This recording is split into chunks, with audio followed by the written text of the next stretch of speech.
time for the breakout session, which has some interesting topics and conversations. For the first one, I would like to call our moderator, Ms. 𝗟𝗶𝗸𝗲, Principal of 𝗟𝗨 International School. The topic for the first breakout session is fostering collaborative mindsets, and our panelist for that is Ms. 𝗟𝗶𝗸𝗲, Principal of SNBP International School, 𝗟𝗶𝗸𝗲, Pune. And the topic is investing in teachers. Good afternoon, everyone. I know we are running short of time, so I'll be the person of short words today. And I want you to clap at the end because I'm not going to take much of a time. And I'll request ma'am to introduce herself first, and then I'll start with the questions. Very good afternoon to one and all. Thank you for having me here. I'm 𝗟𝗶𝗸𝗲, currently working as a principal of SNBP International School, 𝗟𝗶𝗸𝗲 branch. It's 27 years in the field of education and as an administrator. Looking forward for questions and interaction with everyone. Thank you so much. So it's regarding investing in teachers, ma'am, and the topic is very close to my heart because I believe that, the school needs to be teacher-centric, not student-centric, and teachers take care of the students. So the first question is, why is it important to invest in teachers, and how does it help a school and its students?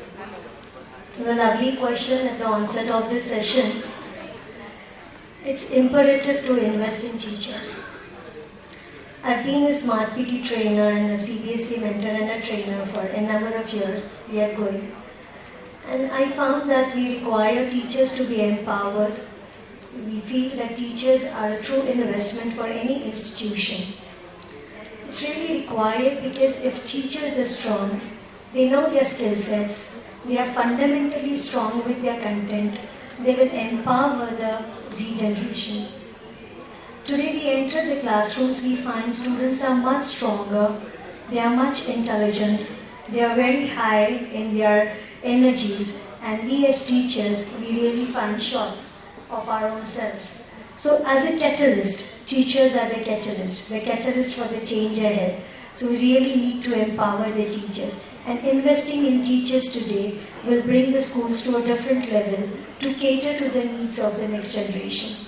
So I really feel it is very important. Yeah, so you're right that teachers are the catalyst. So my next question leads to how important is it for the teachers to undergo rigorous trainings, and we all know that they also need to manage their home and school. So how do we support them and how do we empower them? With the CBSE, as a CBSE principal, I know it is all CBSE principals and teachers would agree. All the CBSE trainings are coming up in the later half of the day after the school ends. And then when I ask our teachers, you have to stay back today, there's a training, or at least go home and connect. Everybody's faces are on the, again today, 50 hours of training. And it's really becoming tough. Rather, whatever training we are going through, are we really being trained? Are we really getting trained is the first question, or are we just logging in and moving around? But yes, as she has asked the right question, it's really difficult. It's becoming difficult on the teacher's path.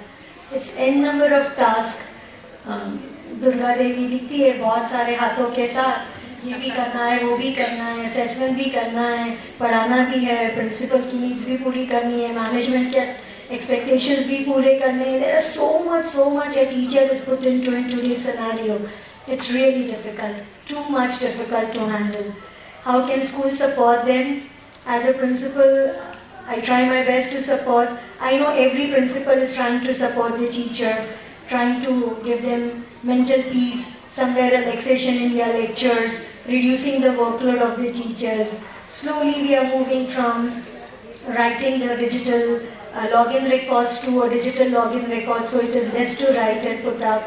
And number of other tasks, like we pull in good AI resources, we maintain the digital resources for the teachers so that there is not much to make and create. They get ready-made things in hand. It can be utilized and students also learn better with these things.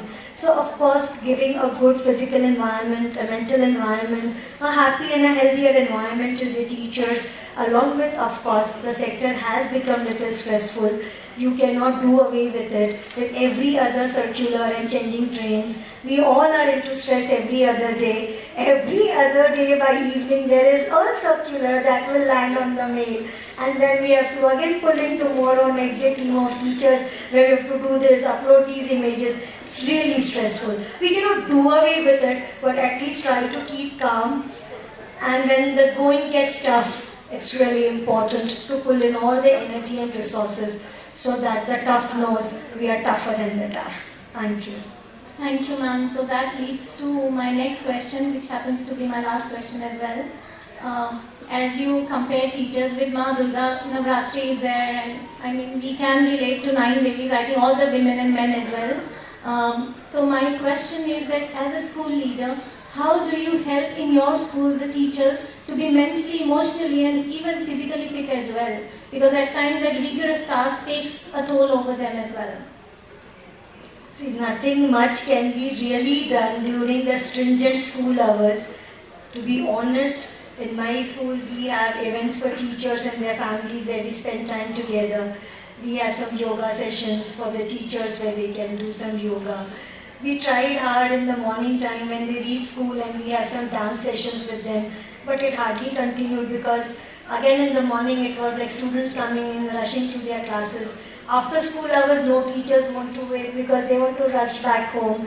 So creating just a healthier environment, more a happy environment, meeting in recess. We have sometimes parties for their teachers, like on Saturdays when we have half-day schools. And every other school might be having such best practices for their teachers, where they gather together, they have a enjoyment time. We have teachers' picnics, where only teachers are there, where they have their openness to talk, enjoy. We have openness with the peers, they have open door policy, we have open door policy with the principal. They can come in, sit and talk out their stress also. So this way it's somewhere going on, but it's really not easy. There cannot be a sure formula at all where we can talk about, because we are dealing with different mindsets, different culture. So it really becomes difficult. To keep it short, we all have to work together. As leaders, try to give the best to their teachers, and teachers equally have to cope up with the stress and work to the happiest quotient of the school. Happy school, happy student, happy learning. Thank you so much, ma'am.